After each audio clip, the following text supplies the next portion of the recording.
Hi മച്ചാമരെ, ഇപ്പോൾ എൻ്റെ കയ്യിലുള്ളത് സാംസങ്ങിൻ്റെ ഫോണാണ്. അപ്പോൾ ഇതിൻ്റെ ഡിസ്പ്ലേ പോയി, ഡിസ്പ്ലേ മാറാനാണ് കൊണ്ടുവന്നത്. ഇതിൻ്റെ ഡിസ്പ്ലേ പൊട്ടിയത് എങ്ങനെയാണെന്ന് അറിയണോ? മൂന്നാമത്തെ ഫ്ലോറിൽ ഇരുന്നും തറയിൽ വീണതാണ് ഈ മൊബൈൽ. കണ്ടിട്ട് തോന്നുന്നുണ്ടോ? ചില മൊബൈൽസൊക്കെ വീണ് കഴിഞ്ഞാൽ ഭിന്നമായി പോകും, പൊടിഞ്ഞു പോകും. ഇത് കണ്ടാ, മൂന്നാമത്തെ ഫ്ലോറിൽ നിന്ന് വീണിട്ട് ആകെ ഡിസ്പ്ലേയിൽ മാത്രമേ ഉള്ളൂ പൊട്ടൽ. സാംസങ്ങിൻ്റെ എല്ലാ മൊബൈലും ഇതുപോലെ ആണോ എന്ന് ചോദിച്ചു കഴിഞ്ഞാൽ ഒരിക്കലും ഇല്ല. ഇപ്പോൾ ഇറങ്ങിയ കുറച്ച് മോഡൽസ് ഉണ്ട്, അതിൻ്റെ ബാക്ക് പാനലൊക്കെ എന്ന് പറഞ്ഞാൽ നല്ല സ്ട്രോങ് ആയ ബാക്ക് പാനലാണ്. അത്രയും പെട്ടെന്നൊന്നും പൊട്ടൂല.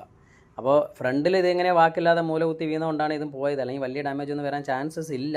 പിന്നെ ബാക്കി നമ്മുടെ സമയം പോലെ ഇരിക്കും. ചെറുതായിട്ട് ജസ്റ്റ് ഒന്ന് ഇങ്ങനെ തട്ടി വീണതേ ഉള്ളൂ, ഡിസ്പ്ലേ പൊട്ടിപ്പോയി എന്ന് പറഞ്ഞവരും ഉണ്ട്. അതുപോലെ 3-4 ഫ്ലോറിൽ ഇരുന്ന് താഴെ വീണിട്ട് ഡിസ്പ്ലേ ഒന്നും പറ്റിയില്ല എന്ന് പറഞ്ഞവരും ഉണ്ട്. അപ്പോൾ നിങ്ങൾക്ക് വല്ല അങ്ങനെ സംഭവിച്ചിട്ടുണ്ടെങ്കിൽ ഒന്ന് കമൻറ്റ് ചെയ്യാൻ മറക്കല്ലേ. അതുപോലെ ഈ മോഡൽ എന്ന് പറഞ്ഞാൽ രണ്ടെണ്ണം ഒരുപോലെ ഇരിക്കും, A12ഉം M12ഉം. ഇത് A12 ആണോ M12 ആണോ? ഇതിൽ നിങ്ങളാണ് കറക്റ്റായിട്ട് പറയേണ്ടത്. ആരാന്ന് വെച്ചാൽ അറിയാവുന്നവർ കറക്റ്റായിട്ട് പറയണം. മച്ചാനെ ഫുൾ വീഡിയോയിൽ ബാക്കി നമുക്ക് കാണാം. ബൈ.